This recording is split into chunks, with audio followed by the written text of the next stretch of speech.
আসসালামু আলাইকুম। শুভ সকাল। সবাইকে স্বাগত জানাচ্ছি আমার দেশ লিড নিউজে। সঙ্গে আছি আমি মাহবুবুর রহমান ইমন।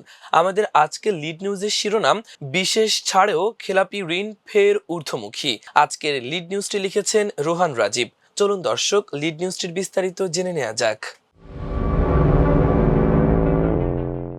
ব্যাংক খাতের খেলাপি ঋণ কমাতে একের পর এক নীতি সহায়তা, বিশেষ ছাড় ও পুনর্তফসিলের সুযোগ দেয়া হলেও পরিস্থিতির দৃশ্যমান কোনো উন্নতি হয়নি, বরং লাফিয়ে বাড়ছে খেলাপি ঋণ। চলতি বছরের প্রথম 3 মাসেই খেলাপি ঋণ বেড়েছে 31,487 কোটি টাকা।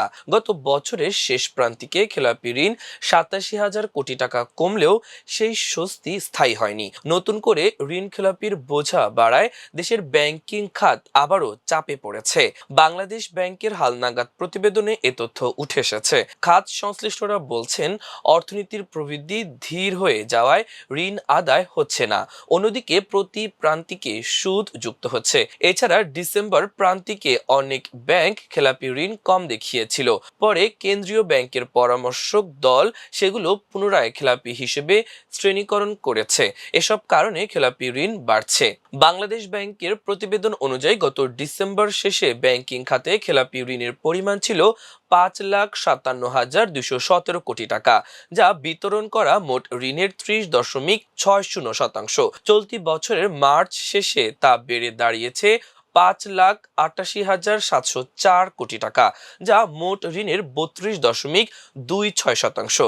অর্থাৎ 3 মাসের ব্যবধানে খেলাপি ঋণের হার বেড়েছে 1.66 পয়েন্ট। তবে বছরের ব্যবধানে খেলাপি ঋণের বৃদ্ধি আরো বেশি। গত বছরের মার্চে খেলাপি ঋণের পরিমাণ ছিল 4,20,355 কোটি টাকা। সে হিসাবে এক বছরে খেলাপি ঋণ বেড়েছে 1,36,881 কোটি টাকা। বাংলাদেশ ব্যাংকের প্রতিবেদন অনুসারে মার্চ শেষে দেশের 61 তফসিল ব্যাংকে মোট বিতরণ করা ঋণের পরিমাণ বেড়ে দাঁড়িয়েছে 18,24,668 কোটি টাকা। 3 মাসের ব্যবধানে ঋণ বিতরণ বেড়েছে প্রায় 4,000 কোটি টাকা। গত ডিসেম্বর শেষে ঋণের স্থিতি ছিল 18,20,915 কোটি টাকা। বাংলাদেশ ব্যাংকের নির্বাহী পরিচালক ও মুখপাত্র আরিফ হোসেন খান বলেন, বিশেষ ঋণ পুনর্তফসিল নীতির কারণে ডিসেম্বরের পর মার্চ প্রান্তিকে খেলাপি ঋণের পরিমাণ কমে আসবে বলে ধারণা করা হয়েছিল, কিন্তু বাস্তবে খেলাপি ঋণের হার প্রায় 1.6% বেড়েছে। তিনি জানান, বিশেষ নীতির আওতায় মাত্র 2% ডাউন পেমেন্ট দিয়ে অনেক ঋণ পুনর্তফসিল করা হয়েছিল, কিন্তু চলতি বছরের প্রথম প্রান্তিকে এসব ঋণের ওপর 10% বেশি হারে সুদ আরোপ করা হয়েছে। একই সঙ্গে নীতি সহায়তা পাওয়া প্রতিষ্ঠানগুলোর জন্য 2 বছরের গ্রেস পিরিয়ড থাকায় এ সময়ে মূল অর্থ আদায়ের সুযোগও ছিল না। ফলে সুদ সংযোজনের কারণে খেলাপি ঋণের পরিমাণ প্রায় 31,000 কোটি টাকা বেড়েছে। খেলাপি ঋণ বৃদ্ধির কারণ সম্পর্কে জানতে চাইলে অ্যাসোসিয়েশন অব ব্যাংকার্স বাংলাদেশের এবিবি চেয়ারম্যান এবং সিটি ব্যাংকের ব্যবস্থাপনা পরিচালক এমডি মাসরুর আরফিন বলেন, সামগ্রিক অর্থনৈতিক মন্দা, প্রবৃদ্ধির ধীরগতি ও উৎপাদন কমে যাওয়ার প্রভাব ঋণ পরিস্থিতির ওপর পড়েছে।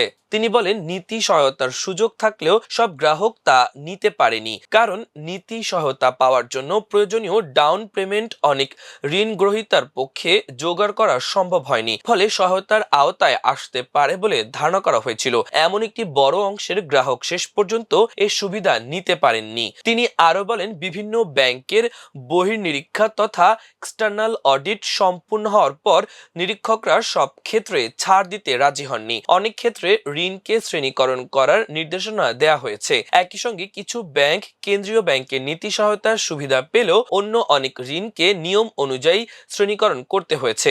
এসব কারণে সম্মিলিতভাবে পরিস্থিতির ওপর প্রভাব ফেলেছে। তবে খেলাপি ঋণ বৃদ্ধির পেছনে সবচেয়ে গুরুত্বপূর্ণ কারণ হলো অর্থনীতির সামগ্রিক ধীরগতির প্রবৃদ্ধি।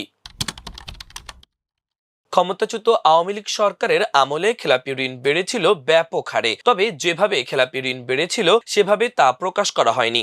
2009 সালের জানুয়ারিতে দলটির সরকারের দায়িত্ব নেওয়ার সময় খেলাপি ঋণের পরিমাণ ছিল 22,481 কোটি টাকা। তারা ক্ষমতাচ্যুত হওয়ার আগে 2024 সালের জুনে খেলাপি ঋণ বেড়ে দাঁড়ায় 2,11,391 কোটি টাকা। জানা গেছে সে সরকারের আমলে রাজনৈতিক পৃষ্ঠপোষকতায় ঋণ জালিয়াতির সঙ্গে জড়িত ছিল কয়েকটি প্রভাবশালী ব্যবসায়ী গোষ্ঠী।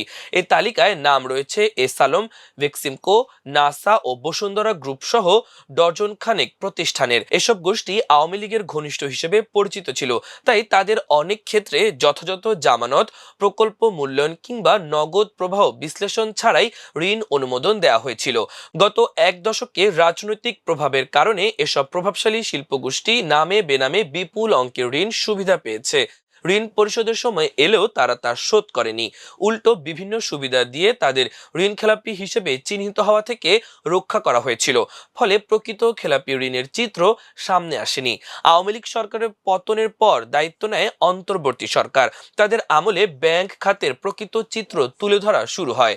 এর ফলে গত বছরের সেপ্টেম্বর শেষে খেলাপি ঋণের পরিমাণ বেড়ে পৌঁছে 6,44,515 কোটি টাকা বা মোট ঋণের 35.73%। এ অবস্থায় অন্তর্বর্তী সরকার বিশেষ ছাড় ঋণ পুনঃতফসিলের সুযোগ দেয়। এতে খেলাপি ঋণ কিছুটা কমে আসে। গত ডিসেম্বর শেষে ব্যাংক খাতের খেলাপি ঋণ নেমে দাঁড়ায় 5,57,216 কোটি টাকা, যা মোট বিতরণ করা ঋণের 30.60%। ক্ষমতাচ্যুত আওয়ামী লীগ সরকারের সময় ব্যবসা পরিচালনা করতে গিয়ে সমস্যায় পড়েছে অথবা মার্কিন ডলারের মূল্য বৃদ্ধির কারণে ক্ষতিগ্রস্ত হয়েছে এমন ব্যবসা প্রতিষ্ঠানগুলোকে বিশেষ সুযোগ দেওয়া হয়। এসব প্রতিষ্ঠানকে সচল ও চাঙ্গা করতে উদ্যোগ নেয় বাংলাদেশ ব্যাংক। কেন্দ্রীয় ব্যাংক ক্ষতিগ্রস্ত ব্যবসা প্রতিষ্ঠানগুলোকে মাত্র 2% অর্থ জমা দিয়ে খেলাপি ঋণ নিয়মিত করার সুযোগ দেয়। এই ঋণের মেয়াদ সর্বোচ্চ 10 বছর। ঋণ নিয়মিত হলে প্রথম 2 বছর ঋণ পরিশোধে বিরতি তথা গ্রেড পিরিয়ড পাওয়া যায়। প্রথম দফায় গত বছরের জুন পর্যন্ত যেসব গ্রাহক খেলাপি ছিলেন তারাই এই সুবিধা পাওয়ার যোগ্য ছিলেন।